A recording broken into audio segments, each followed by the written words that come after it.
এখন আমার makeup start হবে, তারপর এবার এখানে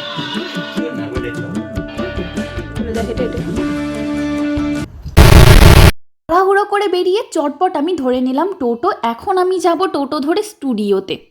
আমি চলে এসেছি আমার শ্যুট লোকেশনে। এখন আমার মেকআপ স্টার্ট হবে, তারপরে শ্যুট হবে। তো বাকি সবটাই তোমাদের সাথে শেয়ার করব, সাথে থাকলে না। সময় খারাপ থাকলে সব জিনিসগুলো পরপর কেমন যেন খারাপ হতে থাকে।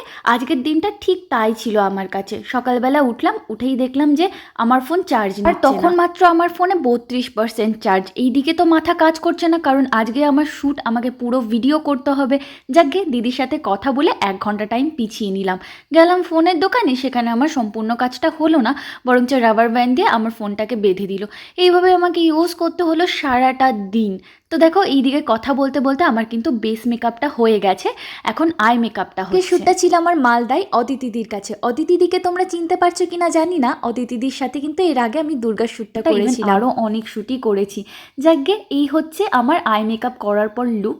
এখনো কিন্তু পুরো লুক কমপ্লিট হয়নি, তাই তোমরা দেখতে থাকো পরপর কিভাবে মেকআপটা হচ্ছে। এইদিকে বেস মেকআপ কমপ্লিট হয়ে যাওয়ার পরে অ্যাকচুয়ালি ক্রিম্পলটা হয়ে নেওয়ার পরে দিদি সেটিং স্প্রে দিয়ে দিল, যাতে মেকআপটা খুব সুন্দর করে স্টে করে। যতই মেকআপের প্রসেসিংটা সুন্দরের দিকে এগোক না কেন, যতক্ষণ না লিপস্টিক দেওয়া হচ্ছে ততক্ষণ কিন্তু মুখটা দেখতে একদম ভালো লাগে না। আর এইখানে দিদি ইউজ করেছিল নিউড একটা শেড। করতে গেলে এই জিনিসটা করতে আমার এত ভালো লাগে যে আমি অদিতিদির কাছে চেয়ে নিয়েছিলাম যে দিদি এটা কিন্তু আমি নিজেই করব।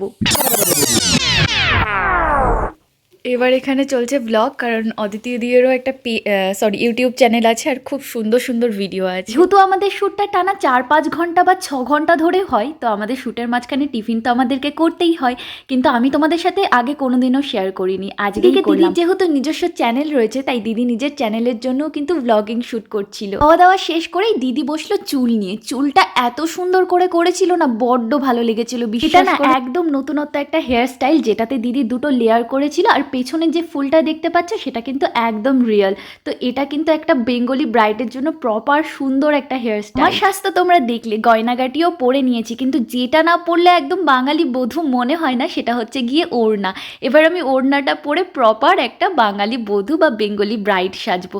পুরো রেড কালারের ওপরের একটা কম্বিনেশন, দেখো কত ভালো লাগছে।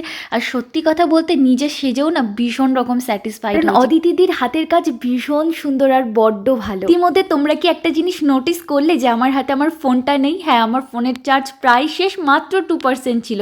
তাই অর্পিতাদির ফোনটা নিয়ে ভিডিও শ্যুটটা করলাম, কারণ তোমাদের সাথে শেয়ার করতে হবে। বলে না, যার শেষ ভালো তার সব ভালো। আমার শেষটা কিন্তু এরকমই ভালো হয়েছিল। তোমরা তো আমার সাথে থেকে পুরো মেকআপ লুকটাই দেখলে, এবার জানিও তো আমায় ঠিক কেমন লাগছে দেখতে। গিয়ে আমার ফটোশ্যুটের পালা। আর হ্যাঁ, তোমরা যদি এই শ্যুটের ছবিগুলো দেখতে চাও তাহলে আমার ফেসবুকে পেয়ে যাবে, তাই তোমরা চাইলে আমার ফেসবুকটাকে ফলো করতে পারো। আমার ভিডিও ভালো লাগলে আমার এই ইউটিউব চ্যানেলটাকে সাবস্ক্রাইব করে এইভাবেই আমার পাশে থেকে যেও।